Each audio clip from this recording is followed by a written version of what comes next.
The first thing Junwoo heard was the sound of a suitcase rolling across the floor.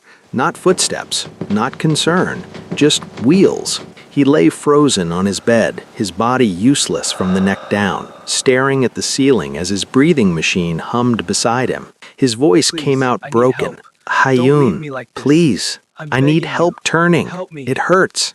In the living room, his wheelchair sat untouched, exactly where she had left it that morning. Hyun didn't answer. She stood by the front door of their Gangnam apartment, designer bag on her shoulder, freshly done nails gripping the handle of a luxury suitcase. 6 months ago, she had promised him she would never leave. 6 months after the accident, she was already late for her new life. Junwoo called her name again, louder this time. She didn't even look back. What Junwoo didn't know, what would shatter him completely, was that his wife wasn't just stepping out for air. She was walking out forever. And the only person who would come back for him was the black, plus-sized maid everyone else in that house treated like she was invisible. This is not a story about romance. It's a story about abandonment, dignity, and the kind of love that shows up after the world decides you're no longer worth staying for. Before we go further, I need you to do something. If you're watching this from anywhere in the world, Lagos, London, Los Angeles, Mumbai, Manila, Mexico City, drop a comment right now telling me where you're from. And hit that subscribe button for love and tension, because what you're about to witness will shake you to your core. This isn't just a story, this is a mirror, and some of you are going to see yourselves in Hyun's choice. Some of you are going to see yourselves in Junwoo's pain.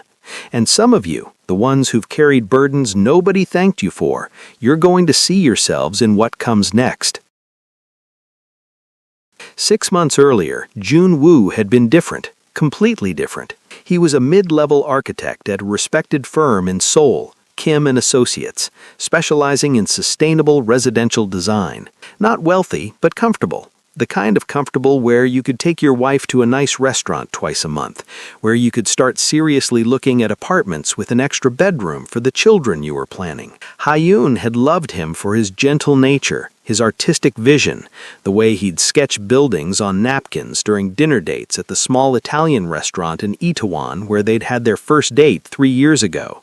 He would draw her dream house, traditional Korean architecture blended with modern sustainability, solar panels hidden in Hanok-style rooflines, ondel heating powered by geothermal energy. For us, he'd say, sliding the napkin across the table, for our future. Their apartment had been filled with laughter then. Hyun would model her latest fashion purchases. She worked in marketing for a cosmetics company, had an eye for trends, loved the transformation of putting together the perfect outfit, while Junwoo applauded from the couch, calling her his runway queen.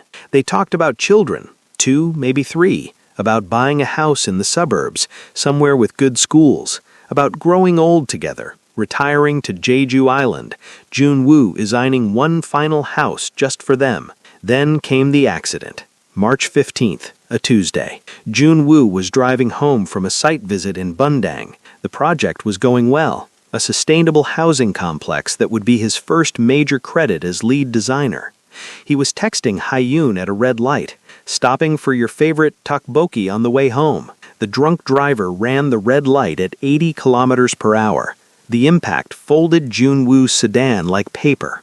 A shattered spine, 4 surgeries over 3 months, vertebrae fused with titanium rods, nerves severed beyond repair. The diagnosis, delivered by a neurosurgeon with kind eyes and terrible news, permanent paralysis from the waist down. T10 complete spinal cord injury, the medical terminology that meant Junwoo would never walk again, would never feel his legs again, would never live independently again. Junwoo came home in a wheelchair 5 months ago, and Hyun's smile began to fade like a photograph left in the sun. Day by day, brightness draining away until nothing remained but the ghost of who she used to be.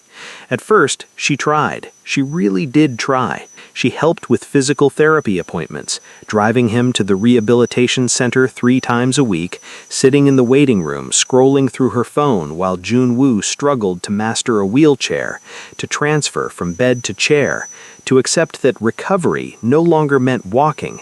It meant learning to live from a seated position for the rest of his life. She learned to operate the mechanical lift that moved him from bed to chair. She smiled when relatives visited, played the role of devoted wife, accepted their praise for her sacrifice with appropriate humility. But when the relatives left, the smile disappeared, like someone had flipped a switch. The truth was simple and brutal. Hyun had not signed up for this. She had signed up for the architect who sketched houses on napkins, not the man who needed help using the bathroom. She had signed up for the future they'd planned, not this nightmare alternate reality where she was 32 years old and felt like she was 70, exhausted, trapped, watching her youth evaporate while her husband's body failed. Hyun stood in front of the bathroom mirror, applying lipstick with a steady hand. MAC Ruby Woo, the red that always made her feel powerful. Her reflection showed a beautiful woman, high cheekbones inherited from her mother, flawless skin maintained with a 10-step skincare routine, expensive highlights in her hair that cost more than their monthly grocery budget. She looked like someone headed to an important meeting, not someone about to abandon her disabled husband. But maybe that was the point. Maybe if she looked put together enough, professional enough, certain enough, she could convince herself this was the right decision, a business decision, a survival decision. From the bedroom, "Hyun, can you help me to the bathroom? I've been holding it for an hour. Please, it's getting urgent." She capped the lipstick with a sharp click, checked her phone. Her friend Minji had texted, "Coffee at 2? You can tell me everything. I found you a great apartment listing in Gangnam. 1 bedroom, perfect for starting fresh." Hyun typed back, "Make it 3. I need to pack a few more things." 3 dots appeared immediately. Minji typing. Then, "You're really doing this? Today? Today. What about Junwoo?" Hyun stared at the question on her screen. What about Junwoo? What about the man who couldn't feed himself without shaking, who cried silently when he thought she couldn't hear, who apologized every single day for being a burden as if he'd chosen to be hit by a drunk driver? She typed, "His brother will handle it," deleted it. Typed, "I can't save him by drowning with him," deleted it. Finally sent, "I have to save myself first." Minji's response was a single emoji, the praying hands, support without judgment. That was all Hyun needed. "Hyun?" Junwoo's voice again, weaker now, embarrassed. "Please, I really need, I'm getting ready for work," she called back, her voice flat, emotionless, the voice she'd perfected over the past month as she'd slowly detached herself from this reality. "It's Saturday." Silence stretched between them like a chasm.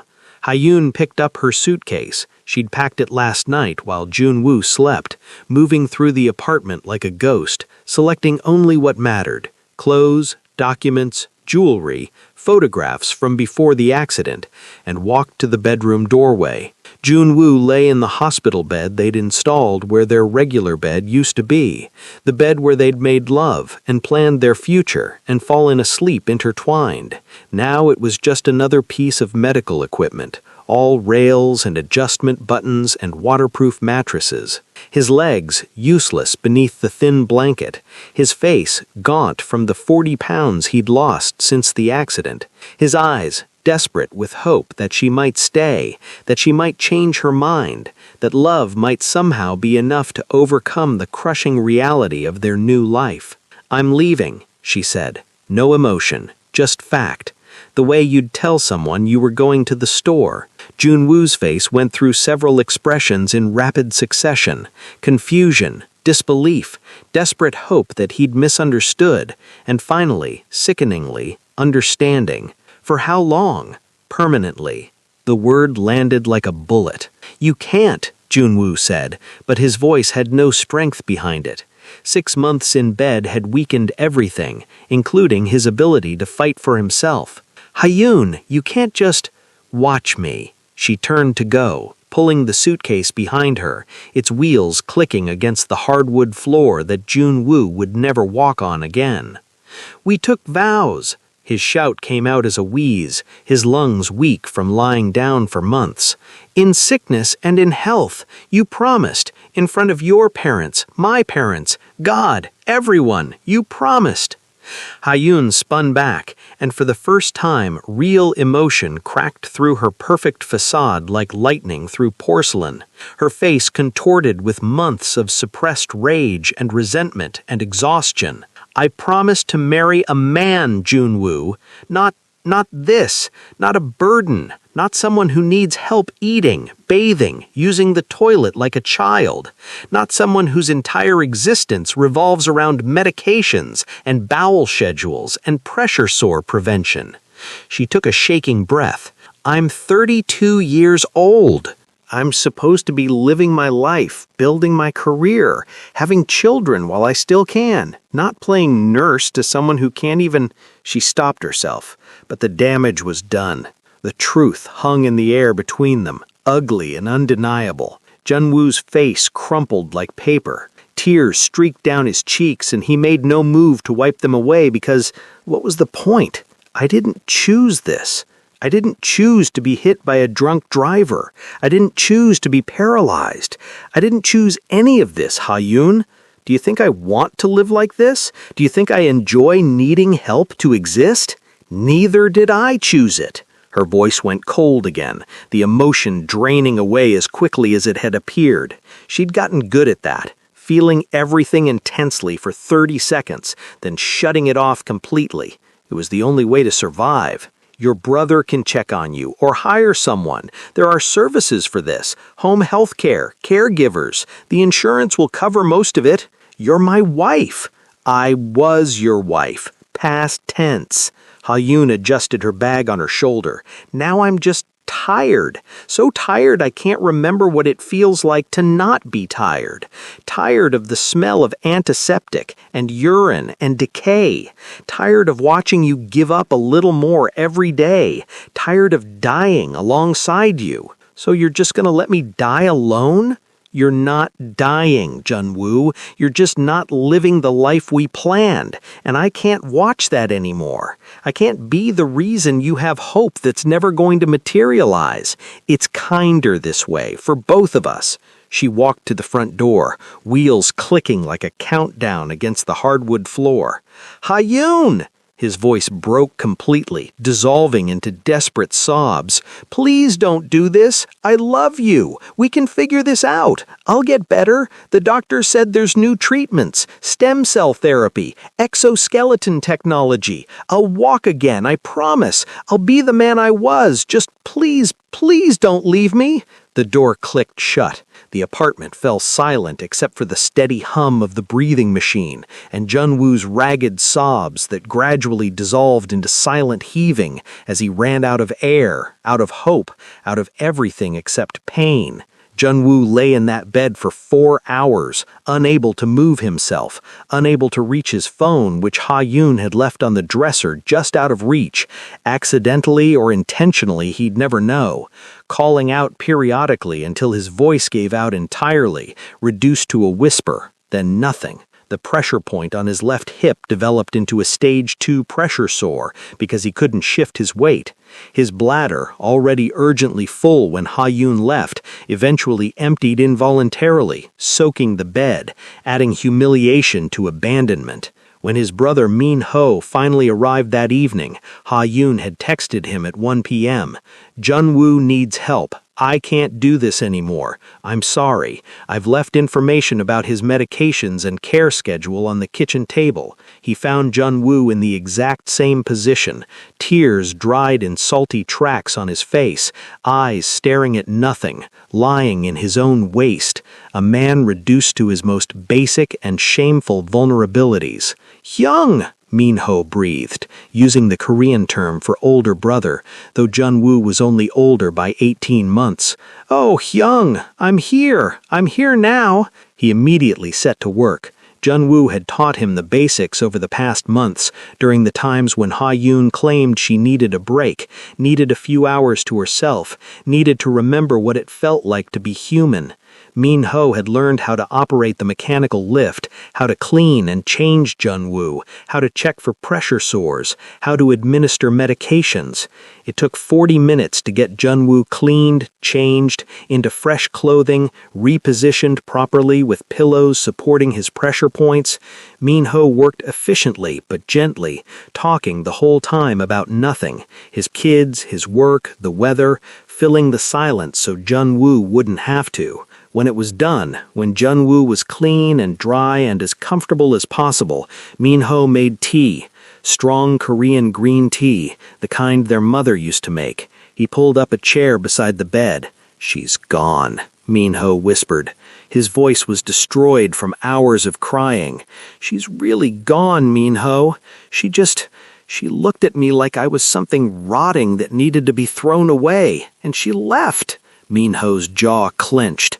He had opinions about Ha-yoon, strong opinions he'd kept to himself for months because what good would it do?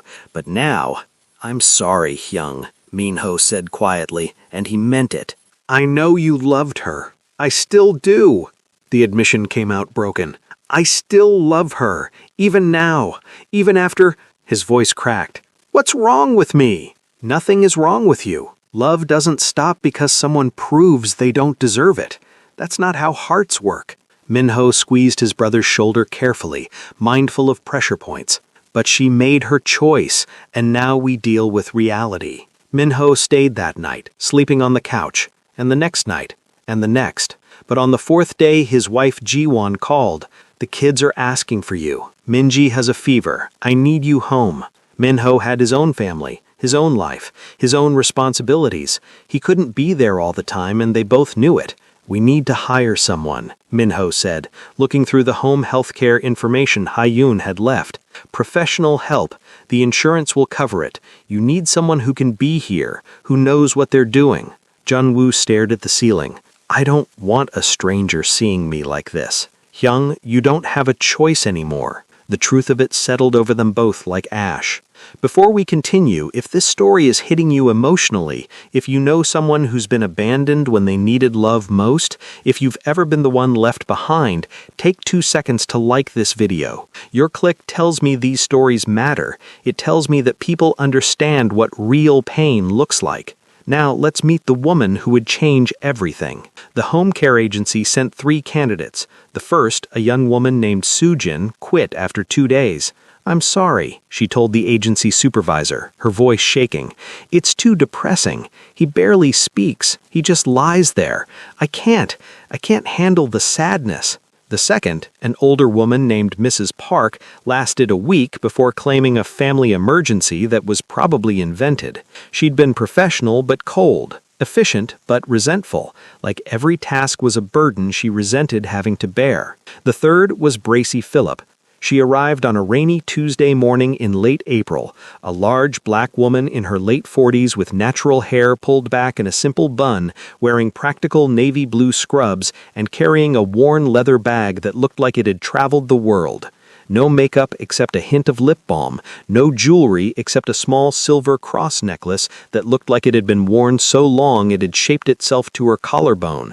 Min-ho answered the door, exhausted from another night on Jun-woo's couch, his clothes wrinkled, his eyes bloodshot. "Miss Phillip? Bracy is fine, honey." Her voice was deep, warm, with a slight southern accent that spoke of Alabama or Georgia, somewhere far from Seoul. "I'm here for Jun-woo." Something about the way she said his name, not the patient, or your brother, or the client, made Min-ho relax slightly. She said it like he was a person, not a problem. "He's in the living room," Min-ho said, stepping aside. "I should warn you, he doesn't talk much. He's given up, I think." "We'll see about that." Bracy stepped inside, her eyes taking in everything, the medical equipment, the adjustments to furniture, the faint smell of antiseptic that no amount of cleaning could fully eliminate, the photographs on the wall of a younger Jun-woo, standing, smiling, whole. Jun-woo was in the living room in his wheelchair, positioned by the window, staring out at the rain. He didn't turn when they entered, hadn't turned for anyone in days. "Jun-woo," Bracy said, walking around to face him directly. She didn't crouch or bend down to his level, as if disability had somehow made him a child. She stood at her full height, 5'9", solid, present, and looked at him directly, human to human. "My name is Bracy Phillip. I'm going to be helping you for a while. Is that all right with you?" He finally looked at her. His eyes were hollow, sunken, the eyes of someone who'd stopped sleeping because what was the point? Does it matter if it's all right? Yes. That single word said with such absolute conviction made him blink. For the first time in 2 weeks, since Hyun left, someone was asking him for something his permission. Someone was treating him like he had autonomy, like his opinion mattered, like he was still a human being capable of making choices. "Okay," he whispered. Bracy nodded once, a gesture that somehow conveyed respect and acknowledgement and the beginning of trust. "Good. Now, I'm going to learn your routine, what you need, what you like, what makes you comfortable. But first," she pulled up a chair and sat down, not hovering, not rushing, just present. "First, we're going to have some tea, and you're going to tell me one thing you're grateful for today." Just one. Could be small. Junwoo almost laughed. Almost. The sound died in his throat. "There's nothing. The sun came up. That's one. I didn't want it to. The rain is watering the plants outside. That's 2. I don't care about plants. Your brother loves you enough to sleep on your couch for a week. That's 3. Bracy leaned forward slightly. "You're still breathing. That's 4. I wish I wasn't." Bracy was quiet for a moment, studying him. Then, "My grandmother used to say that the sun don't ask permission to rise. It just does its job. Some days we're grateful. Some days we're not. Some days we wish it would just stay dark. But it keeps showing up anyway." She stood. "I'll make the tea. You sit there and try to think of one thing. Just one. I'll give you 5 minutes." She walked to the kitchen, leaving Junwoo alone with an impossible assignment. One thing to be grateful for when his wife had abandoned him, when his body had betrayed him, when every day was an exercise in humiliation and pain. He stared out at the rain. 5 minutes later, when Bracy returned with tea, Korean green tea, she'd found it in the cupboard, made it properly without asking how, Junwoo said quietly, "You asked my permission." "What's that?" "You asked if it was all right with me. No one's asked me anything in months. Everyone just does things to me, for me, around me. But you asked." Bracy set the tea down carefully on the table beside him. "Well, that's because it's your life, Junwoo. Disability doesn't erase that. So yes, I ask. I'll always ask. And if you say no to something I suggest, I'll respect that. This is your home, your body, your life. I'm just here to help you live it." Junwoo felt something crack in his chest. Not break. Something had already broken. This was different. This was the first tiny fissure in the armor of hopelessness he'd built around himself. "Thank you," he whispered. "You're welcome. Now drink your tea before it gets cold. Then we'll figure out the rest." The first week, Bracy learned everything. She learned that Junwoo needed help every 2 hours to shift position to prevent bed sores. The stage 2 pressure sore on his hip was already developing into something worse, requiring careful wound care and constant vigilance. She learned the precise angles his body needed to be positioned, which pillows worked best, how to use the mechanical lift safely and efficiently. She learned that he needed assistance with all bathroom functions, which humiliated him to the point of tears the first few times. He'd apologize constantly. "I'm sorry. I'm so sorry. This is disgusting. I'm disgusting." And Bracy would simply say, "Bodies are bodies, Junwoo. We all need the same things. Nothing to apologize for." She learned that he needed help eating. Though his hands worked fine, tremors from medication and muscle loss made holding utensils difficult, and he had no appetite anyway, forcing down food because Bracy insisted, not because he wanted to live. She learned that he woke up screaming sometimes, nightmares about the accident, about Hyun, about falling and never hitting the ground. She learned that he'd been an architect and that his sketchbooks still sat on a shelf collecting dust because he couldn't bear to look at them. Bracy handled it all with quiet efficiency and zero judgment.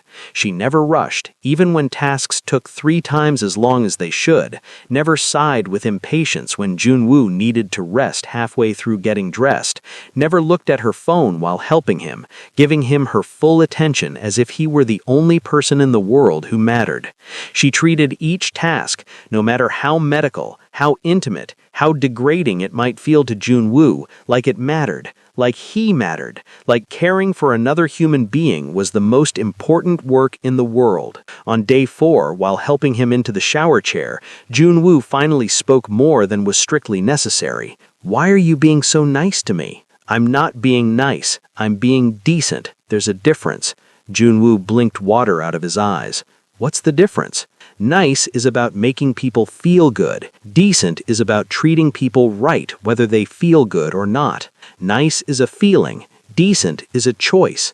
She adjusted the water temperature, testing it against her wrist the way you'd test a baby's bottle. Most people confuse the two. Most people can't even do decent anymore. Most people haven't learned what I learned. She handed him the soap, positioned so he could reach it himself, maintaining whatever small independence was possible. "My grandmother raised 6 kids alone after my grandfather died. Black woman in Alabama in the 1960s. She cleaned white people's houses during the day, took in their laundry at night. She was exhausted every single day of her life. Bone tired, soul tired." Junwoo listened, really listened. The first time in weeks he'd focused on anything outside his own misery. But she used to say, "Bracy girl, tired is just a feeling. Love is an action. You choose the action even when the feeling runs dry. You choose it when every bone in your body is screaming to quit, because that's when it becomes real love, when you choose it anyway." Bracy's voice was steady, matter-of-fact, like she was describing the weather. "Your wife chose based on feeling. The feeling ran dry, so she left. I choose based on action. The action doesn't change no matter how I feel." It was the first time anyone had acknowledged Ha-yoon without pitying him about it, without tiptoeing around the wound. "Do you think she was wrong?" Junwoo asked quietly. "To leave?" Bracy considered this carefully. "I think she made a choice. Whether it was wrong or right isn't for me to say. What I know is this: she chose easy over hard. She chose escape over endurance. That tells me who she is. It also tells me who you need around you now." "Who's that?" "People who choose hard. People who show up when everything says to walk away. People who understand that love isn't something you fall into. It's something you climb toward every single day, even when the mountain is steep and you're tired and you can't see the top." Weeks turned into months. Spring became summer, and Junwoo's apartment had air conditioning that barely worked, so Bracy bought fans with her own money and positioned them strategically to keep him comfortable. She arrived every morning at 7, rain or shine. She helped Junwoo with his morning routine: bathroom, shower every other day, dressing, transferring to the wheelchair. She made breakfast, learning his preferences. He liked his eggs slightly runny, his rice made in the traditional way, his kimchi not too spicy because his stomach couldn't handle it anymore. She kept the apartment immaculate, not obsessively but carefully, understanding that Junwoo's world had shrunk to these rooms, and he deserved for them to feel like a home, not a hospital. She supervised his physical therapy exercises, the ones designed not to help him walk again, that was impossible, but to maintain upper body strength, prevent contractures, keep his circulation going. She pushed him when he wanted to quit, backed off when he genuinely needed rest, developing an intuition for the difference. She learned his favorite foods and started cooking them, Korean dishes she'd never made before. She'd look up recipes online, call her friend who ran a Korean restaurant in Itaewon, practice until she got it right. Jjajangmyeon, samgyeopsal, tteokbokki, comfort foods from Junwoo's childhood that his mother used to make. She never talked excessively, but when she did speak, it was always substantial, real conversations, not the mindless chatter meant to fill silence. She told him about growing up in Alabama, about moving to Korea 12 years earlier after her husband died, about learning a new language and culture in her 40s, about what it meant to be a black woman in a country that sometimes stared, sometimes asked to touch her hair, sometimes treated her like a curiosity. Jun-woo started looking forward to her arrival, not because he had feelings for her. He was still in love with the ghost of Ha-yoon, still checked his phone hoping for a text that never came, still sometimes called out Ha-yoon when he woke up from nightmares before remembering, but because Bracey's presence meant he wasn't alone, meant someone saw him as human, not as a collection of needs and problems and medical interventions. One evening in June, during dinner, Jun-woo asked, "Do you have family besides your grandmother?" "I did. Husband passed 12 years ago. Heart attack. He was cooking breakfast and he just dropped." No sadness in her voice, just fact, the way you'd describe weather. "He was a good man, Army chaplain. Met him at Fort Benning when I was doing home care for veterans. We had 20 years together. I'm sorry. Don't be. We had 20 good years. Some people don't get even one." She set down her fork, looked at him directly. "We didn't have kids. Tried for years, but it wasn't in God's plan, I guess. That was hard. Spent a lot of years being angry about that, wondering why God gives children to people who don't want them and keeps them from people who do. What changed? Time, perspective, and my grandmother telling me that sometimes the plan isn't about what you want, it's about what you can give." Bracey sipped her water. She said, "Bracey girl, maybe you don't have children because you're supposed to care for everybody's children. Maybe your purpose is bigger than one family. Is that why you do this? To fill the void?" Bracey considered this carefully, the way she considered every question Jun-woo asked, taking him seriously, giving him real answers. "No, I do this because I'm good at it, because people need it, because it's honest work that makes a difference." She paused. "Not everything is about filling voids, Jun-woo. Sometimes it's just about showing up and doing what needs to be done. The void is still there. I just learned to work around it. How? Same way you're learning, one day at a time, one choice at a time, choosing to get up even when lying down seems easier, choosing to care even when caring hurts, choosing to believe that showing up matters even when you can't see the results." Jun-woo absorbed this. "Do you think I'll ever stop hurting?" "No," Bracey said, and the honesty was brutal but somehow comforting. "I think you'll learn to carry it better. I think the hurt will become part of you instead of all of you. I think one day you'll wake up and realize you went 5 minutes without thinking about what you lost, then 10 minutes, then an hour. The hurt doesn't leave, you just get stronger at carrying it." 3 months after Ha-yoon left, she came back. It was a Saturday in July, the kind of humid summer day where Seoul shimmers with heat. Jun-woo was in physical therapy when he heard the key in the lock. She still had it, apparently, hadn't thought to return it, or maybe kept it deliberately as some kind of safety net. His heart jumped. Maybe she'd kept her key because she was coming back. Maybe she'd realized she'd made a mistake. Maybe she missed him. Maybe love had won after all. Maybe. Ha-yoon walked in wearing a designer dress he'd never seen before. White linen that probably cost 1,000,000 won, something she'd bought in the past 3 months with money that wasn't going toward his medical care. Her hair was different, shorter, styled in a modern bob that looked expensive. She wore new sunglasses, designer brand, pushed up on her head. She looked healthy, radiant even. She looked like someone who'd been on vacation, not someone who'd abandoned her paralyzed husband 3 months ago. And she wasn't alone. A man followed her in. Tall, handsome, wearing an expensive suit despite the heat. Mid-30s, confident posture, the kind of man who'd never known real suffering. He put his hand on the small of Ha-yoon's back with casual ownership, the gesture so familiar it was clear this wasn't new. Jun-woo's physical therapy resistance bands went slack in his hands. Bracey, who had been spotting Jun-woo during his exercises, helping him maintain balance while he worked on his upper body strength, slowly straightened up. Her face revealed nothing, but her body shifted almost imperceptibly, placing herself slightly between Jun-woo and the visitors.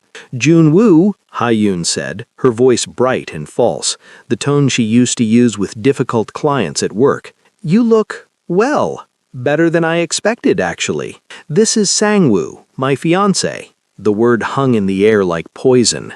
Fiancé. 3 months. She'd been gone 3 months and already had a fiancé, which meant she was seeing him before she left, which meant, "We're here to pick up some of my things," Ha-yoon continued, already walking toward the bedroom like this was perfectly normal, like she hadn't just detonated a bomb in the middle of Jun-woo's fragile recovery. "Some jewelry I forgot, a few dresses I want back.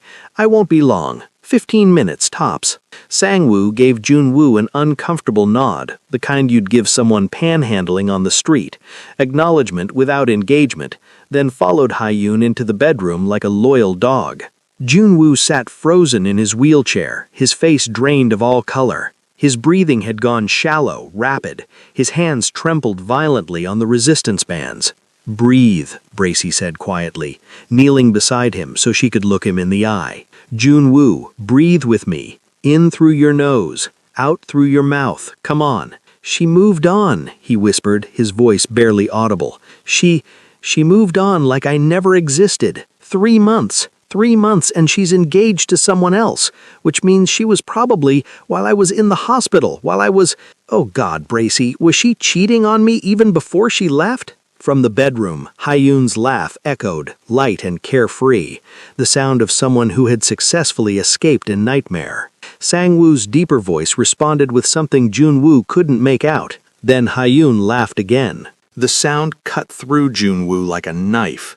"Don't listen," Bracy said firmly. "Look at me. Focus on me. She doesn't get to take your peace today. I don't have any peace to take. Then we'll build some, right now, you and me, starting with breathing." They breathed together, Bracy's steady presence anchoring Jun-woo to reality, keeping him from spinning out into panic or rage or despair. 10 minutes later, Ha-yoon emerged carrying 2 shopping bags full of her belongings. Sang-woo followed with a jewelry box. "Okay, I think that's everything," Ha-yoon said, checking her phone. "Oh, Jun-woo, I left the spare key on the kitchen counter. No point in me keeping it anymore. Minho can use it if needed." She was giving back her key, making the abandonment official, final. "Ha-yoon," Jun-woo's voice was stronger than he expected. "Did you—" He stopped, gathered courage. "Were you seeing him before you left?" Ha-yoon's expression flickered.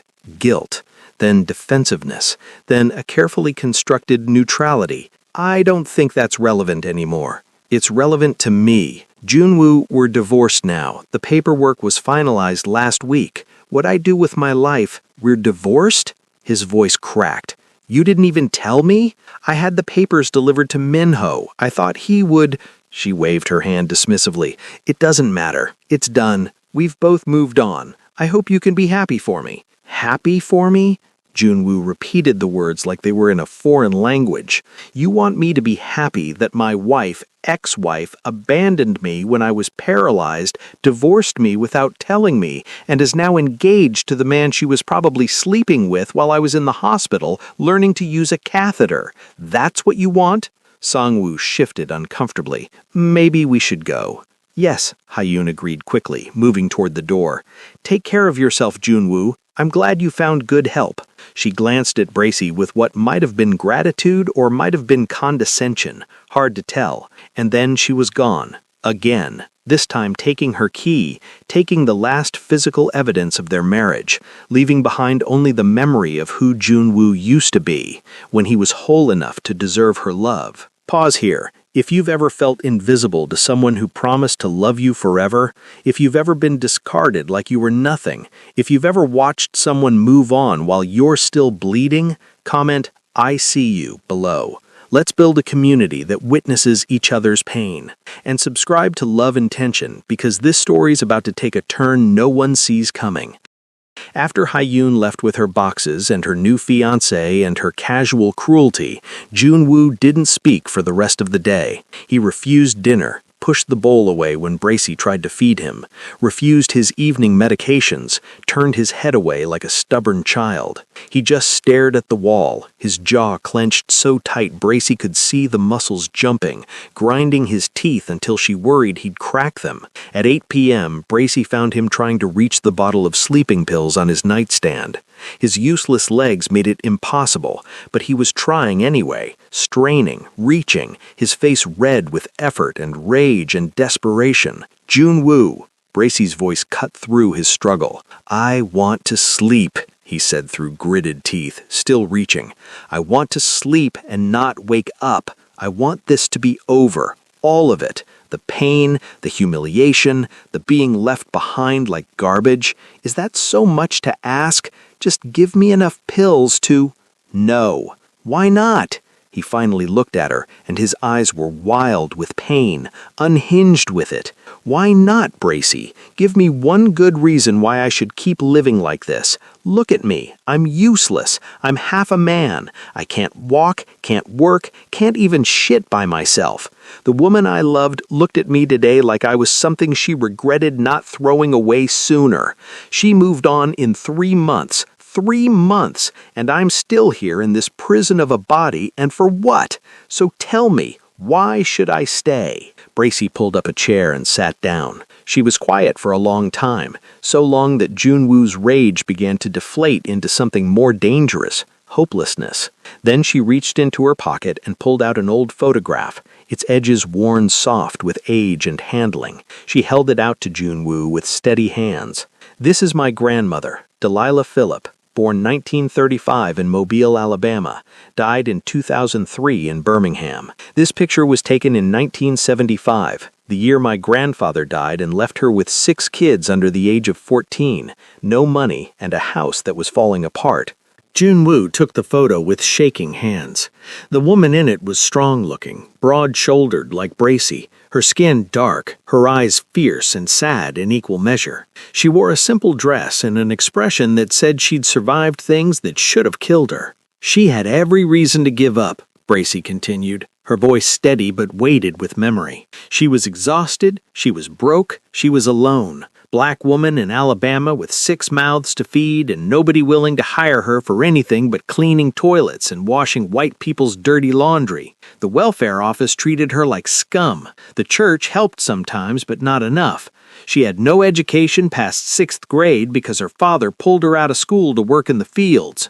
June Woo stared at the photograph. "She worked 3 jobs," Bracy said, "cleaning houses during the day, taking in laundry at night, and on weekends she'd sell tamales she made in her kitchen, going door to door in the black neighborhoods because white neighborhoods would call the police if they saw her coming. She slept 4 hours a night. Her hands were raw all the time from lye soap and bleach. Her back gave out when she was 47 from years of scrubbing floors on her knees."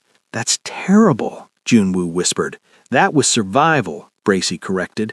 "And you know what she did? She got up every morning. She fed those kids, my mama and her 5 siblings. She made sure they had clean clothes for school, even if she had to wash them by hand at midnight. She worked, she prayed, she sang hymns while she scrubbed toilets because it reminded her she was human, not just a pair of hands.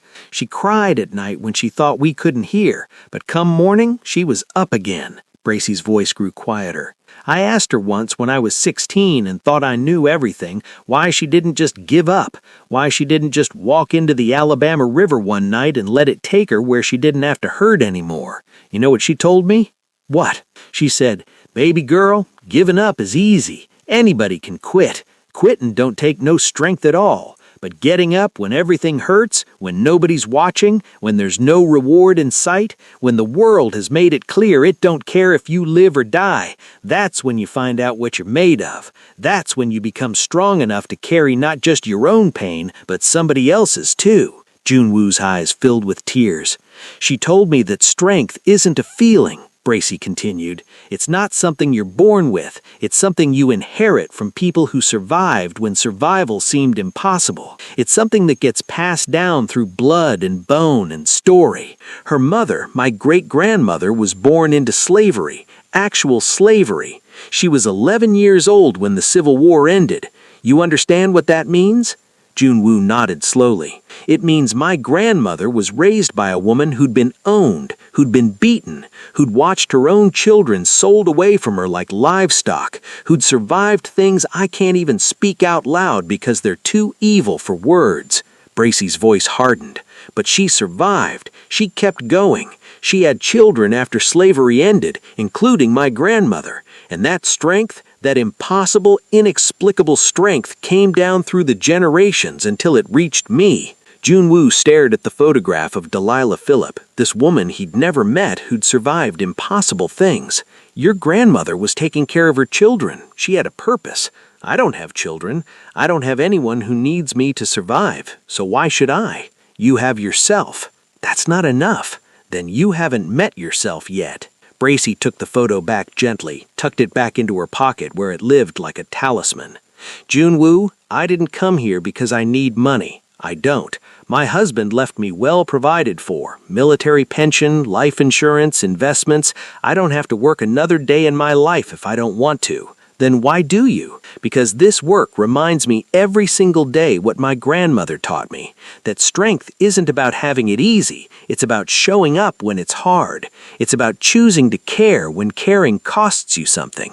She looked at him directly. My grandmother cleaned toilets so her kids could eat. Her mother picked cotton in fields that used to be worked by slaves just like her, worked them for wages that were barely better than slavery. Her mother, before that, Bracey's voice caught slightly, the only crack in her composure Junwoo had ever witnessed. Her mother before that survived things that should have destroyed her. Chains, whips, rape, children sold away from her arms before they were old enough to remember her face.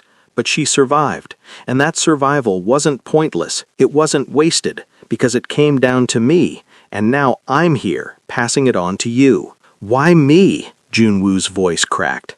Why do you care if I learn it? I'm just a job to you, just another disabled person who needs help.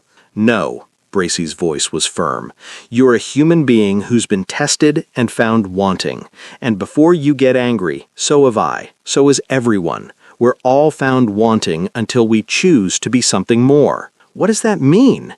It means your wife left because she didn't have that strength. She didn't inherit it from anyone. Her parents probably loved her, but they didn't teach her what my grandmother taught me. They didn't show her that love isn't a feeling that stays when things get hard. It's a decision you make every morning, every hour, every minute when every instinct says to run. Bracey leaned forward.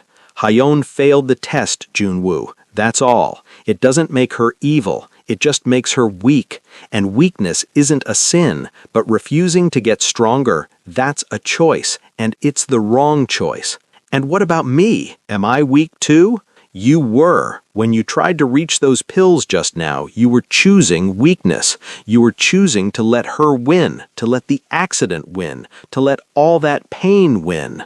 Bracey's voice gentled. But here's what you don't understand yet. You've already survived the hardest part. You survived a wife abandoning you in your darkest hour. You survived the humiliation of her bringing another man into your home. You survived finding out she divorced you without even telling you. You're still breathing. That's not weakness starting to fail. That's strength starting to grow. It doesn't feel like strength. It never does at first. Strength feels like getting up when you want to die. It feels like taking another breath when breathing hurts. It feels like letting someone help you use the bathroom even though it humiliates you. It feels like surviving another day when dying seems easier. She stood up. My grandmother used to say that strength is like calluses. It only forms where there's been friction, where there's been pain. The smooth parts of you never get strong, only the parts that hurt. She walked toward the door, then paused, looking back at Junwoo. You think you're weak because you can't walk, but Junwoo, walking isn't strength. Walking is just mechanics. Strength is surviving a wife who promised forever and delivered 3 months. Strength is letting someone like me see you at your worst and choosing to stay alive anyway. Strength is crying and raging and wanting to die, but not doing it. That's strength. Everything else is just motion. She left the sleeping pills on the nightstand, but out of reach. When you're ready to take them for sleep instead of escape, let me know. I'll hand them to you. Until then, they stay where they are. Something changed in Junwoo after that night. It wasn't dramatic. There was no moment of sudden clarity where heavenly light shone down and he suddenly wanted to live. He didn't wake up the next morning filled with hope and purpose. If anything, he woke up feeling exactly the same, hollow, broken, abandoned. But he stopped asking to die. He stopped reaching for the pills. He took his medications when Bracy brought them, not because he cared about living, but because she'd said strength is choosing to get up even when you don't want to, and maybe that was something. He started pushing harder in physical therapy, not because he thought he'd walk again, he knew better now, but because Bracy had said the smooth parts never get strong, only the parts that hurt. So he hurt. He worked his upper body until his muscles screamed. He practiced transfers until sweat poured down his face. He chose pain over numbness because at least pain meant he was still alive.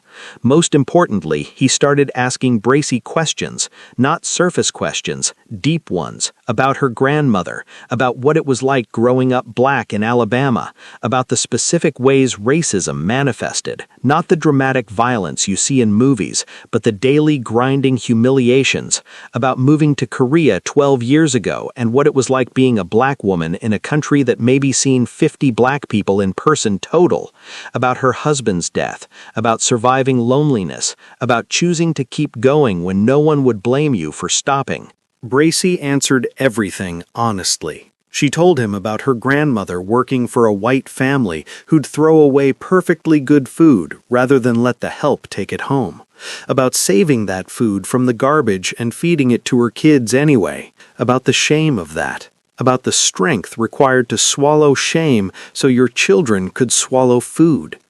She told him about watching her husband collapse in their kitchen in Fort Benning, Georgia, about performing CPR until the paramedics arrived, about how they worked on him for 40 minutes before calling it, about planning a funeral at 42 years old, about the loneliness that came after, so profound she'd sometimes wake up reaching for someone who wasn't there and wouldn't be there ever again. She told him about moving to Korea because she couldn't stay in Georgia, where every street corner held a memory. About learning Korean at 45, struggling with pronunciation, making embarrassing mistakes. About ajumas who'd stare at her hair. About drunk men who'd try to touch it without asking. About the particular isolation of being the only black woman in a traditional Korean neighborhood. But you kept going, Jun-woo said one day in August during their afternoon session. They were going through his stretches, preventing the muscle contractures that paralyzed patients faced without movement. I kept going. How? Same way my grandmother did. Same way her mother did. Same way every person who survives impossible things does. Bracy positioned his leg carefully, stretching the hamstring. I woke up. I put one foot in front of the other. Metaphorically speaking, of course. I found work that mattered. I carried the strength forward. To me, Bracy smiled, rare and genuine, the kind of smile that transformed her entire face. To whoever needs it. You're not special, Jun-woo. He actually laughed at that, a rusty sound he hadn't made in months. Thanks. I mean, you're not the only person suffering. You're not the only person who got abandoned. You're not the only person lying in bed wondering why God hates them. She moved to his other leg. But you are the person in front of me right now, and that makes you my focus. That makes teaching you my purpose, until you learn it, and then you'll pass it on to someone else, and that's how it works. I don't know if I have anything to pass on. You will. When you're ready, when someone needs what you'll have learned, you'll recognize them because they'll look like you do now, and you'll remember what I taught you, and you'll teach them. That's how strength survives, person to person, story to story. What if I'm not strong enough to teach it? Then you'll teach them anyway and become strong enough in the process. That's how it works, Jun-woo. You don't wait until you're strong enough. You act, and the action creates the strength. 6 months after Hyun left, Jun-woo's health began to decline. The doctors said it wasn't uncommon. Paralyzed patients faced constant challenges. Urinary tract infections from catheter use, pressure sores that wouldn't heal despite meticulous care, Bracey's careful attention, the expensive wound care products Min-ho's insurance barely covered, respiratory infections because lying down so much compromised lung function, blood clots that formed in immobile legs and could travel to the lungs or brain. He was hospitalized 3 times in 2 months. The first time for a pressure sore that developed into a systemic infection, sepsis that nearly killed him. The second time for pneumonia. The third time for a pulmonary embolism, a blood clot that traveled to his lung, causing chest pain so severe he thought he was dying, and maybe he was. Through it all, Bracey was there. Not just during her scheduled hours. She stayed overnight when he was afraid, pulling a chair beside his hospital bed, dozing fitfully so she could wake when he called out from nightmares. She held his hand during painful procedures, wound debridement, catheter changes, blood draws from veins that had been stuck too many times. She read to him when he couldn't sleep, bringing books from his apartment, the ones about architecture he used to love, the design magazines he used to devour. She became more than a caregiver. She became a witness to his suffering, and somehow that made it more bearable. Someone saw. Someone stayed.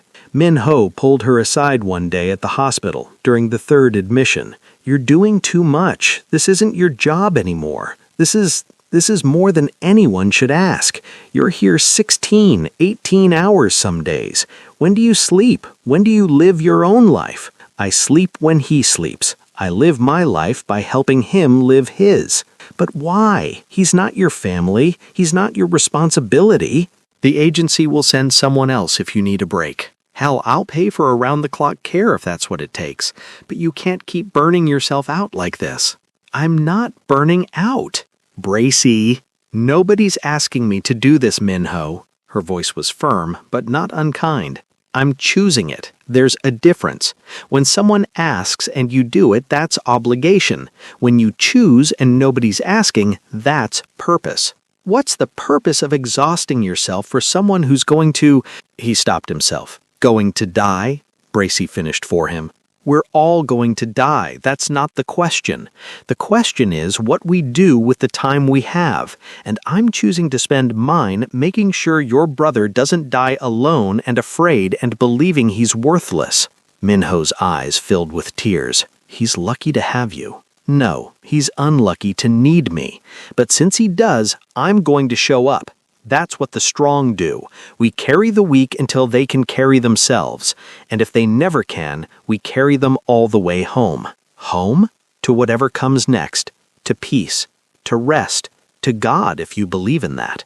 Bracey looked through the window of Junwoo's hospital room, where he lay sleeping, his body frail, his breathing labored. Everyone deserves someone to carry them home. Your brother's going to have that, I promise you. By month 7, in October, Junwoo was back home, but bedbound permanently. The hospitalizations had taken too much from him. His body was giving up even as his mind fought to stay present. Hospice had been called. A nurse came twice a week to check his vitals, adjust his pain medications, monitor his decline.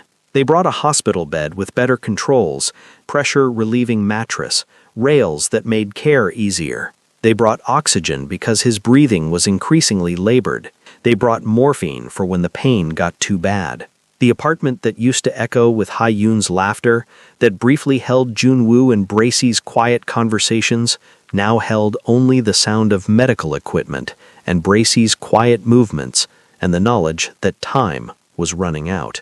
One evening in late October, as Bracey was adjusting Junwoo's pillows, he needed to be elevated now to help with breathing. He said, "I need to tell you something. I'm listening." She positioned the pillows carefully, making sure his head was supported, his neck comfortable. "I understand now what your grandmother meant about strength." He coughed, a wet, rattling sound that spoke of fluid in lungs that were slowly failing. "I used to think I was strong because I designed buildings, because I had a wife, because I could walk, because my body worked. But that wasn't strength. That was just life being easy. That was just having things go right." Bracey sat down beside the bed, giving him her full attention the way she always did. "Real strength is what you showed me," Junwoo continued, his voice weak but clear. showing up every day when nothing makes you except your own choice, caring when you could walk away, choosing to give when the world only knows how to take, staying when everyone else leaves, seeing worth in someone the world says is worthless. His eyes filled with tears. You saved my life, Bracy. Not by keeping me alive. I know I'm dying. The doctors told me. I can feel it. You saved my life by teaching me what living means, what it really means. Not walking or working or being independent. Living means choosing to matter, choosing to carry strength forward, choosing to be part of a story bigger than yourself. You learned it, Bracy said quietly, her voice thick with emotion she rarely showed. That's the important part. Not everyone does. Will you tell me about your grandmother again, one more time? I want to... He coughed again. I want to remember her. I want to know I'm connected to that, to her story, to that strength. So Bracy pulled out the photograph, worn smooth from years of carrying, and told him everything again, about Delilah Phillip and her fierce love that kept 6 children alive when the world wanted them to die, about generations of black women who survived slavery, survived Jim Crow, survived poverty and racism and violence and loss, about strength that got passed down like a precious inheritance, blood to blood, story to story, about choosing to rise every morning even when everything said to stay down. Junwoo listened, his breathing growing slower, softer, his eyes fixed on the photograph of a woman he'd never met but who had somehow saved his life through her great-granddaughter's hands. That's what I want. I want to be part of that story. Not the man whose wife left him, not the man who got paralyzed, but the man who learned what strength means from a woman who carried it from her ancestors. The man who chose to matter, even when everything said he was worthless. You already are part of it, Bracy said, and a tear slid down her cheek, the first Junwoo had ever seen from her. The moment you chose to keep living after Hyun left, you joined that lineage. The moment you let me teach you, you became part of the story. Different body, different circumstances, different pain, but same choice, same strength, same echo. Junwoo smiled, peaceful for the first time in months. Will you tell people about me when I'm gone? Will you keep the echo going? I promise. Thank you, Bracy, for everything, for showing up, for teaching me, for making my death mean something by teaching me how to live first. She held his hand as he drifted to sleep, and she stayed there all night, keeping watch, bearing witness, carrying him toward whatever came next.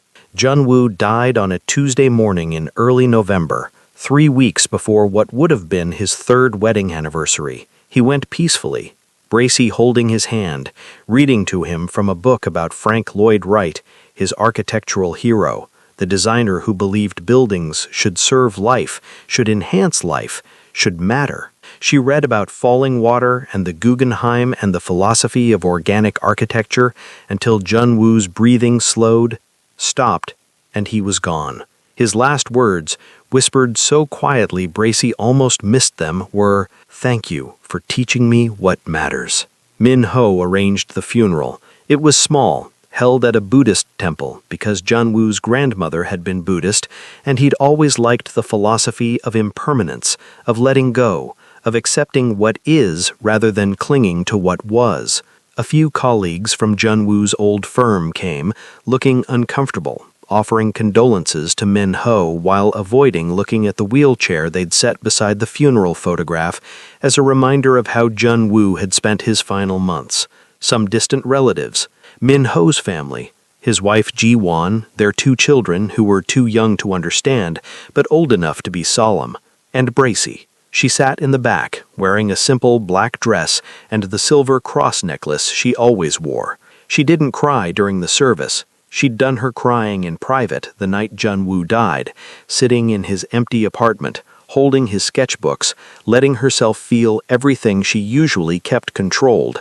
But here, in public, she was composed, dignified, strong.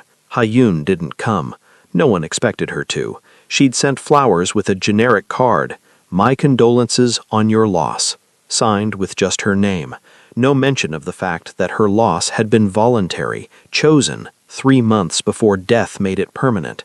After the service, in the parking lot, Min Ho approached Bracy. He looked exhausted, hollowed out, like grief had scraped away everything soft and left only bones. He handed her an envelope.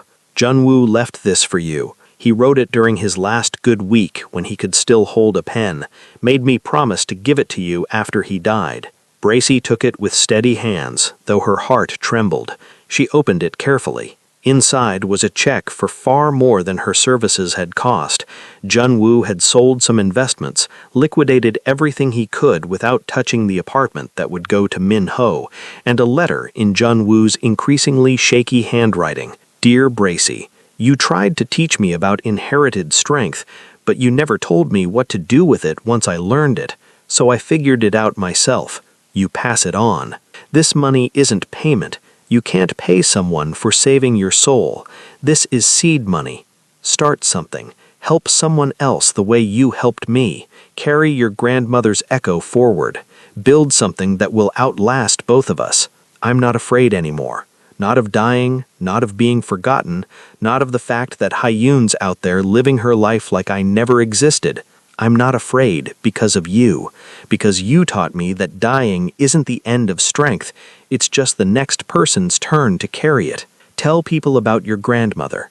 Tell them about me if you want. Tell them about what real strength looks like. Keep the story going. That's how we survive death. Not by living forever, but by passing on something that does. Thank you for showing up every single day when my wife walked away. Thank you for teaching me that love is action, not feeling. Thank you for proving that strength isn't about what your body can do, it's about what your heart chooses to do. Thank you for carrying me until I was strong enough to let go. Your strength student, Junwoo. P.S.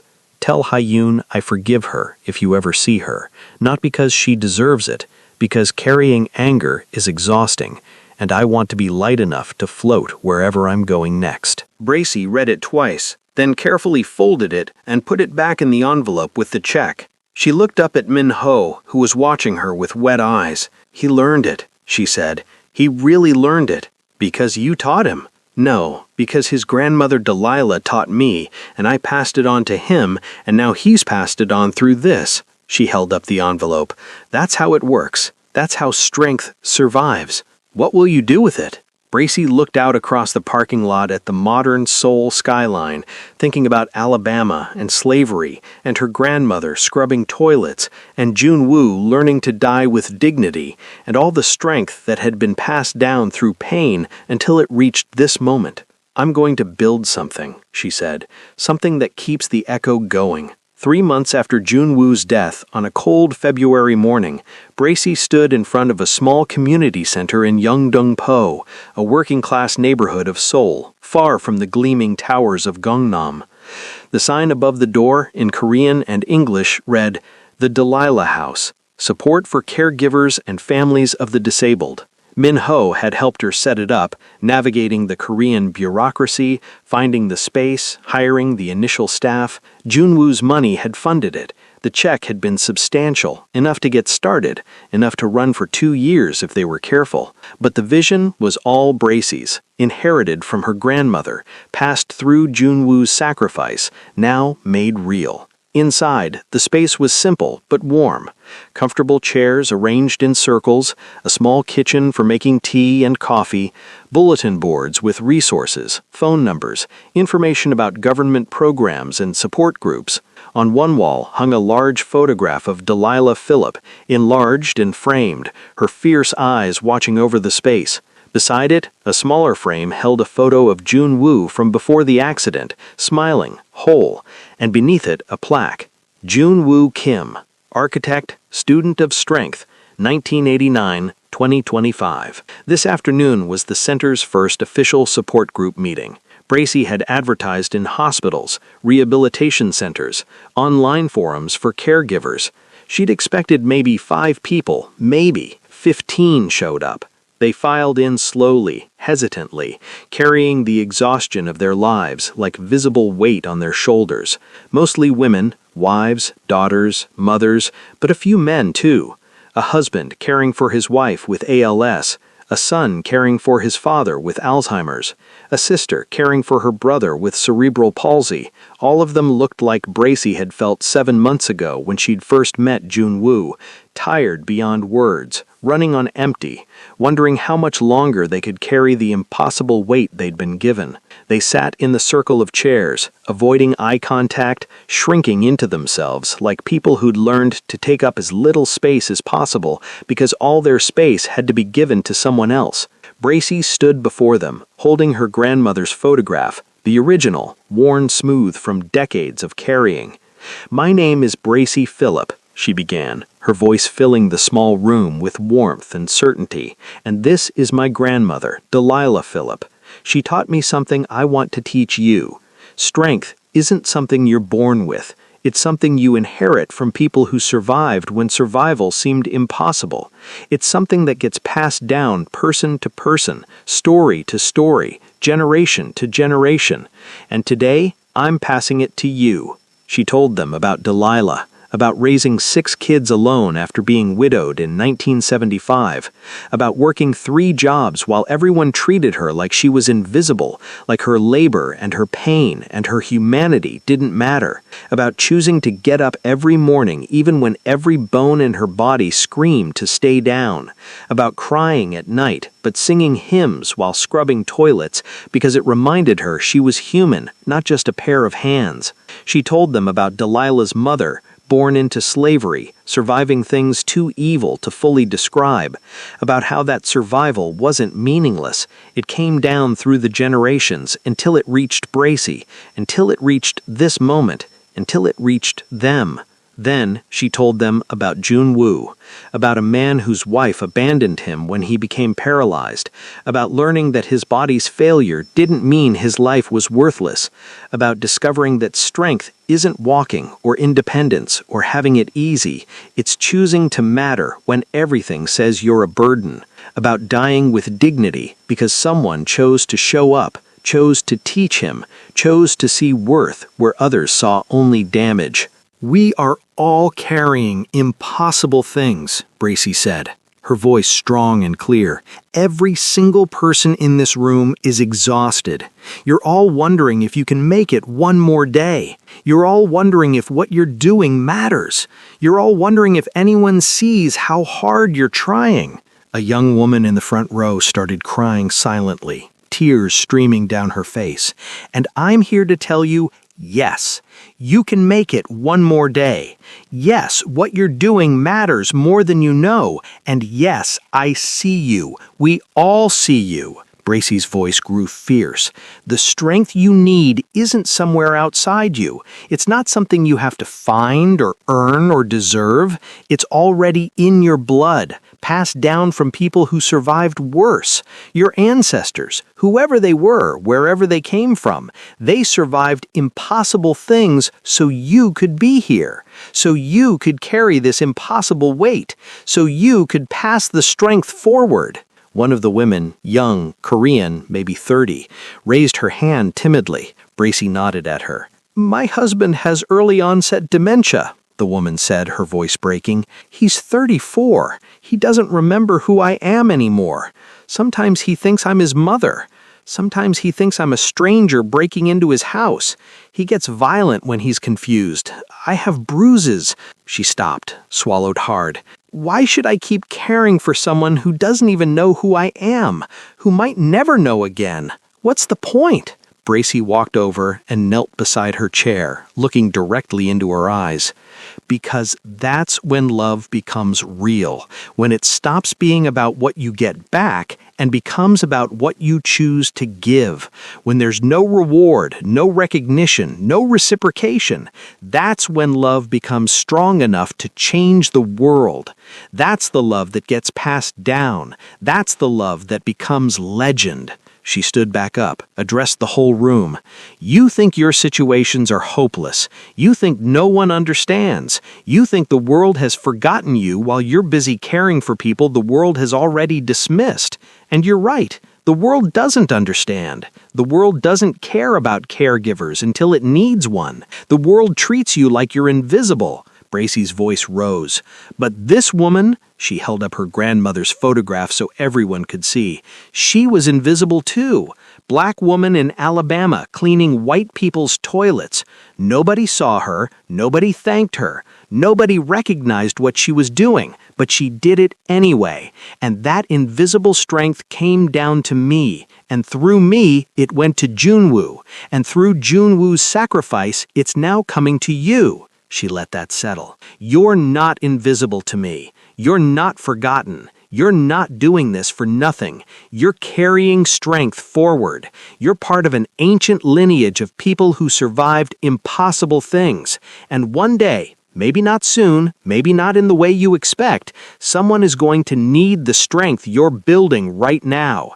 And you'll pass it on, and the echo will continue. The room was silent, except for quiet crying from several people. An older man, maybe 60, spoke up. How do we do it? How do we keep going when we're this tired? Same way my grandmother did. Same way Junwoo learned. Bracey's voice was gentle now. One day at a time, 1 hour at a time, 1 moment at a time. You don't need the strength to carry this burden for the rest of your life.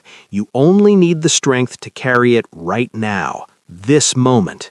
And when this moment passes, you'll find strength for the next one. That's the secret. You don't need all the strength at once. You just need enough for right now. And when right now is too much, someone asked, then you come here. You call someone. You ask for help. You rest. Bracey looked around the room.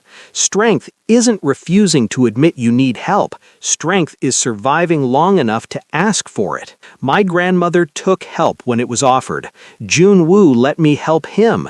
There's no shame in needing someone. The shame is in letting pride kill you. They talked for 2 hours. People shared their stories.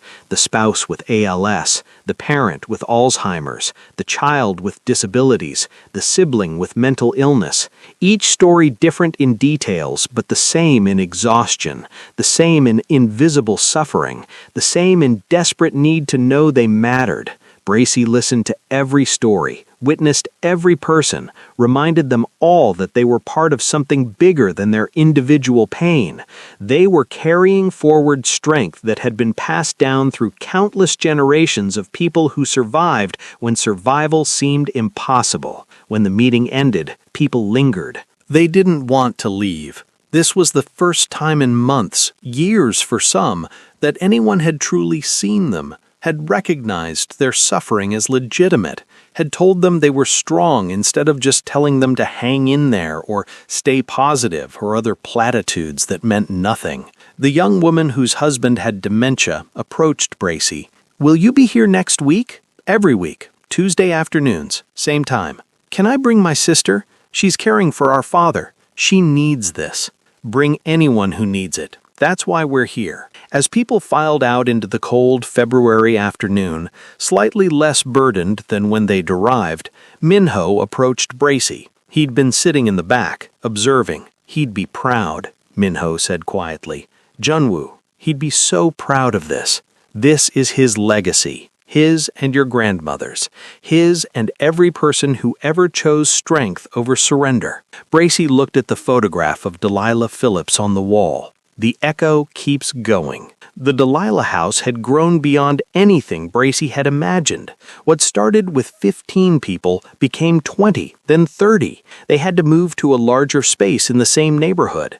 They added more support groups, one for spouses specifically, one for adult children caring for aging parents, one for parents of disabled children, one for siblings. They started a respite care program where trained volunteers would come stay with the disabled person for a few hours so the caregiver could sleep, could shop, could remember what it felt like to exist outside the constant weight of responsibility. They partnered with hospitals to provide caregiver education. They lobbied the government for better support services. They created an emergency hotline for caregivers in crisis. Those moments at 3 a.m. when you're so exhausted you can't remember why you're doing this anymore. The Korean media noticed. A local news station did a story, then a national paper. Bracy became semi-famous, the American woman who came to Korea and built a community center dedicated to invisible people doing impossible work. Through it all, Bracy ran the center with the same quiet efficiency she'd brought to Jun-woo's care. She hired staff, former caregivers who understood, who could witness without judgment. She trained volunteers. She fundraised. She showed up every day. One evening in August, a full year after Jun-woo's death, as Bracy was locking up after the evening support group, her phone rang. Unknown number. Hello? Bracy? The voice was tentative, familiar in a way that made Bracy's stomach tighten. Who is this? It's Ha-yoon. Bracy said nothing. She walked to her car, phone pressed to her ear, waiting. I heard about the center. About what you're doing. I saw the article in the Jungang Daily. I wanted to... Ha-yoon's voice cracked.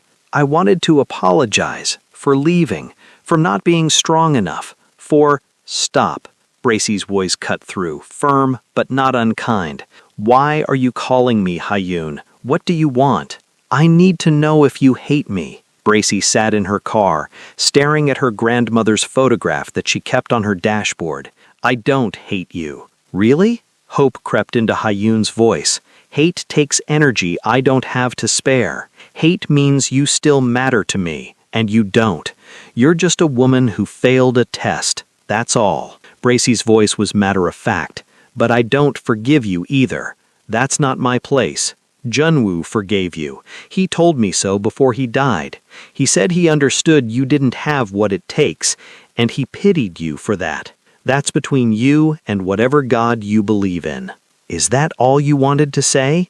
No. Ha-yoon's voice trembled. I wanted you to know that I regret it. Every day. I see his picture sometimes. Minho posts them online, memorial posts, and I remember what I did. I remember leaving him there, unable to move, and she broke down sobbing. I'm not a monster. I'm not. I just couldn't do it. I couldn't watch him die slowly. I couldn't be strong enough. I know. So you understand? Understanding and approval are different things, Ha-yoon. Bracy started her car. I understand that you were weak, that you chose yourself over your vows, that you prioritized your comfort over his survival. I understand all of that, but understanding doesn't make it right.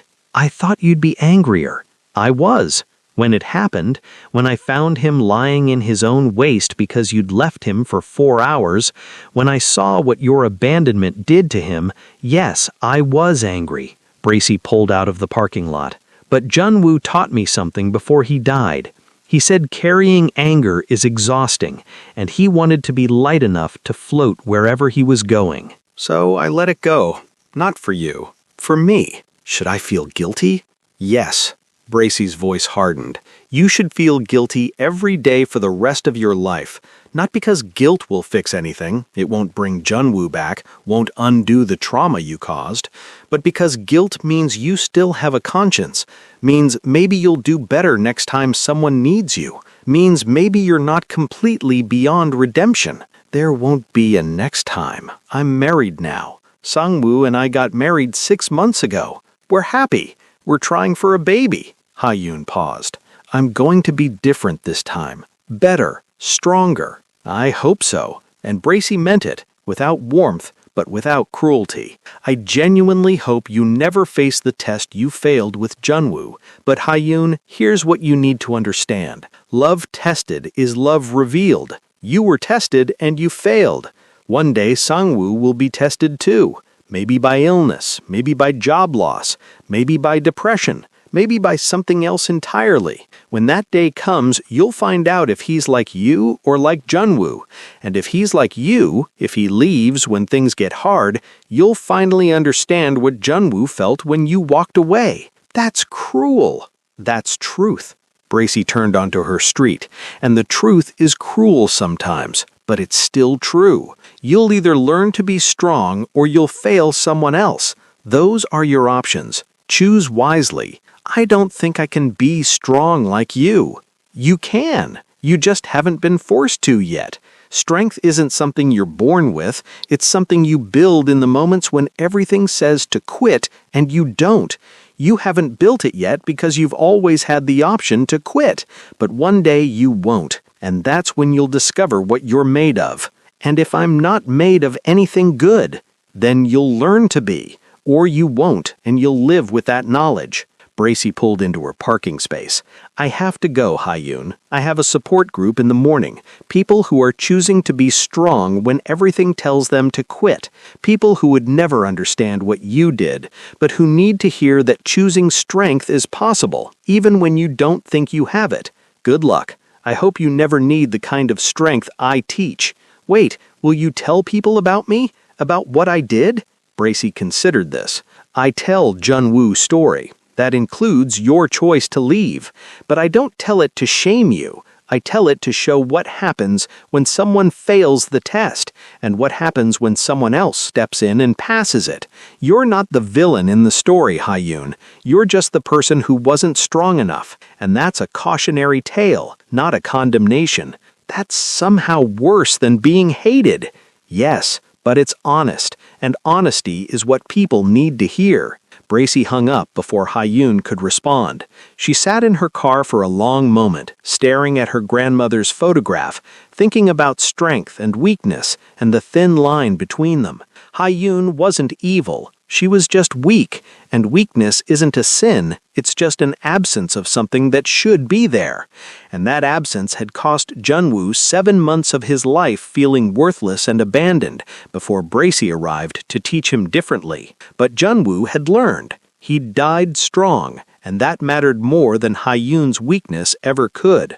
A year and a half after Junwoo's death, Bracy stood in front of a room at the Delilah house with 23 people. The support group had grown, evolved, become a true community. But today was special. Today, one of her earliest members, the young woman whose husband had dementia, whose name was Se-yeon, had asked to speak. Se-yeon stood at the front of the room, nervous but determined.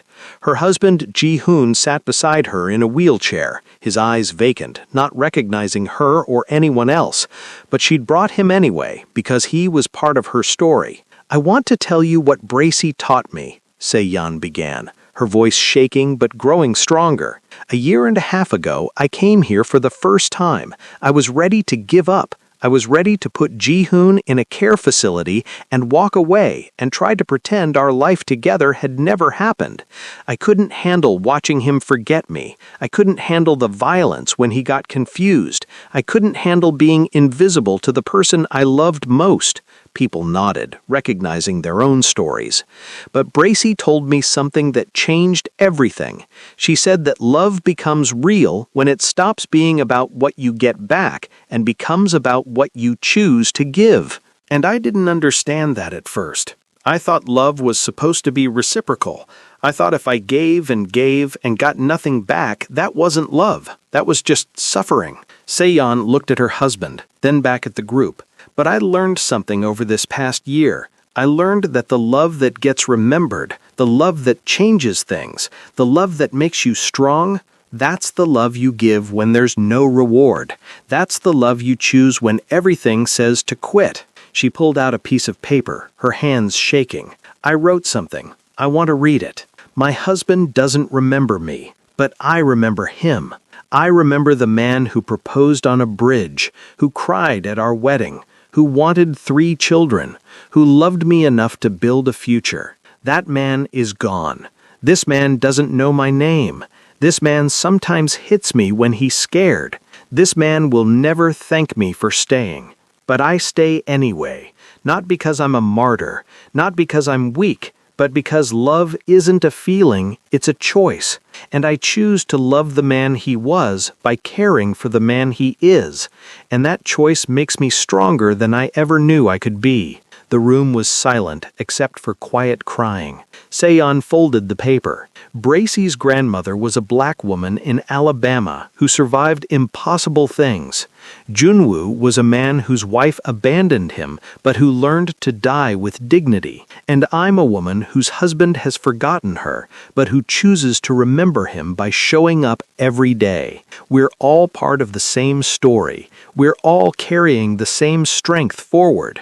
And one day someone else will need what we're learning and we'll pass it on. She sat down, and the room erupted in quiet applause.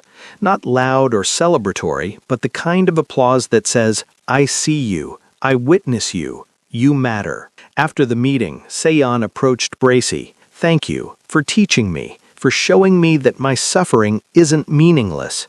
It never was, Bracey said. You just needed someone to help you see it. Will you tell my story like you tell Junwoo's? Will you pass it on? If you want me to, I do, because maybe someone else is ready to give up on their spouse with dementia, and maybe hearing that I stayed, that I chose strength, will help them choose it too. Seon smiled through tears. That's how it works, right? Person to person, story to story. That's exactly how it works.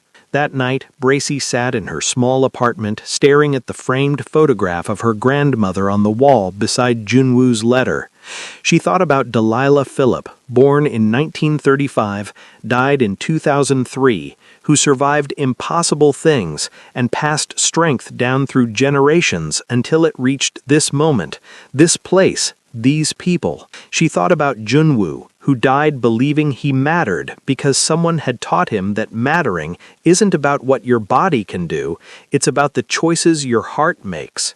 She thought about Seon and the 22 other people in tonight's support group, each carrying impossible burdens, each choosing strength over surrender, each part of an ancient lineage they didn't even know they'd joined. And she thought about Hyun, somewhere in Seoul, living a comfortable life with a new husband, maybe pregnant with the child she'd once planned to have with Junwoo, probably not thinking about the man she'd abandoned, except when guilt scratched at her door late at night. The story didn't have an ending, not a clean one.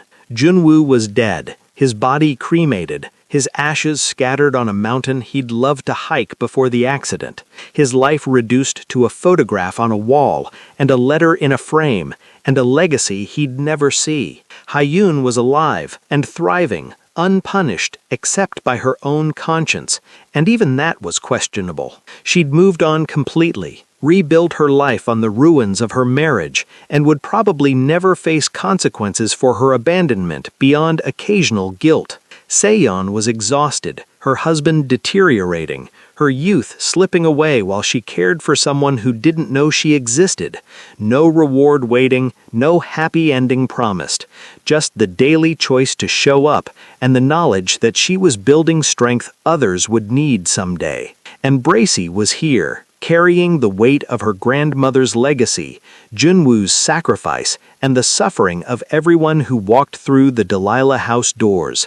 Not because it was easy, not because it felt good, but because it was what her grandmother had taught her, and what Junwoo had learned, and what needed to be done.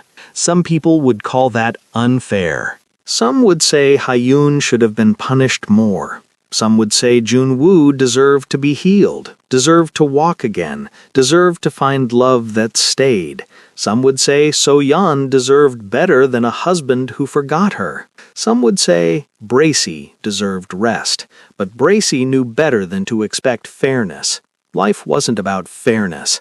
Life was about who showed up, who chose strength when weakness was easier, who carried the echo forward when everyone else let it die. She opened her laptop and started typing. A blog post for the Delilah House website, the weekly reflection she'd started writing, stories about strength and survival and choice. This week's title, The Echo Never Dies. She wrote about her grandmother, about Junwoo, about So-yeon, about the ancient lineage of people who survived impossible things and passed their strength down through generations, about how strength isn't fair or rewarded or even recognized most of the time, about how it survives anyway. She wrote, "Some of you are reading this because you're exhausted, because you're caring for someone who will never thank you, because you're wondering if anyone sees how hard you're trying, because you're questioning whether what you're doing matters. I see you. What you're doing matters more than you know. You're carrying strength forward. You're part of a story thousands of years old. You're building something that will outlast you, not because you'll be remembered or rewarded, but because someone, someday, will need the strength you're building right now. And you'll pass it on, and they'll pass it on, and the echo will continue. My grandmother survived impossible things. Junwoo survived abandonment and learned to die with dignity. So-yeon is surviving a husband who forgot her. You're surviving whatever impossible burden you're carrying, and that survival isn't meaningless. It's the whole point. The Echo doesn't guarantee justice. It doesn't promise happy endings. It doesn't ensure that good people are rewarded or bad people are punished. It only promises one thing: strength survives.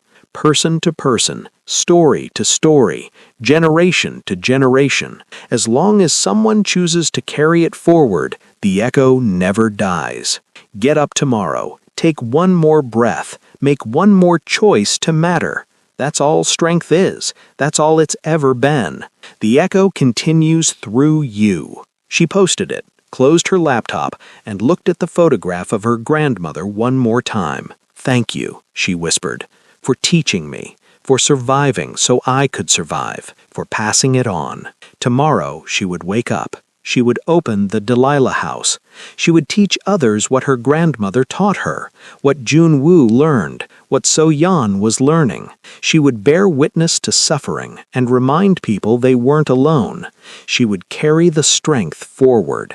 And somewhere in Seoul, Ha-yoon would wake up too, in a comfortable bed next to a new husband, maybe feeling guilt, maybe not, living the life she chose when she walked away. Maybe one day she'd be tested again. Maybe one day she'd learn what strength means. Or maybe she wouldn't. It didn't matter. The echo didn't need Ha-yoon to continue. It only needed people like Delilah and Bracy and Junwoo and So-yeon. People who chose strength over surrender, who showed up when showing up was hard, who passed the echo forward even when no one was watching. The story doesn't end with revenge. It doesn't end with reconciliation. It doesn't end with Ha-yoon getting what she deserves, or Junwoo getting what he wanted, or some cosmic justice restoring balance to the universe. Just with Bracy, carrying forward the strength her grandmother gave her, teaching others to do the same, building something that will outlast them all. It ends with the promise that as long as someone chooses to carry it forward, the echo never dies. And that's enough. This is where the story ends. Not with revenge, not with reconciliation, not with Ha-yoon getting what she deserves, or Junwoo getting what he wanted, or some cosmic justice restoring balance to the universe. Just with Bracy, carrying forward the strength her grandmother gave her, teaching others to do the same, building something that will outlast them all. Just with So-yeon, showing up every day for a husband who doesn't remember her, choosing strength over surrender. Just with 23 people in a support group in Yeongdangpo, learning that their invisible suffering matters, that their exhaustion is seen, that they're part of something bigger than their individual pain. Real strength doesn't look like movies tell us it does. It doesn't look like dramatic victories or villains getting punished or heroes overcoming impossible odds through sheer willpower. Real strength looks like getting up when everything says to stay down. It looks like showing up when no one's watching. It looks like caring when caring costs you everything and gives you nothing back. It looks like choosing to matter when the world says you're worthless.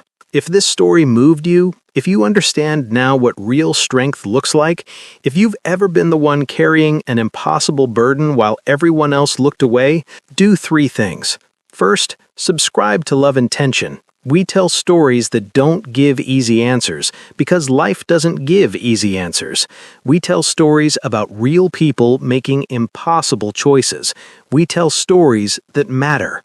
Second, comment below. Who in your life taught you what strength means? Who showed you that love is action, not feeling? Who survived impossible things and passed their strength down to you? Tell their name. Honor their echo.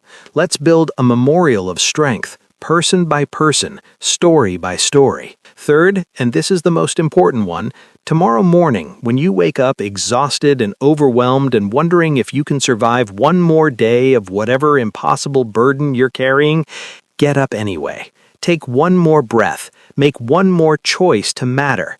That's all strength is. That's all it's ever been. Because the echo doesn't die when one person falls. It continues through the next person who chooses to carry it forward.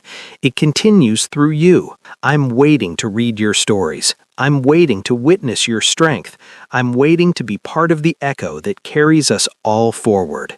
Until next time, keep carrying the strength forward. The echo never dies.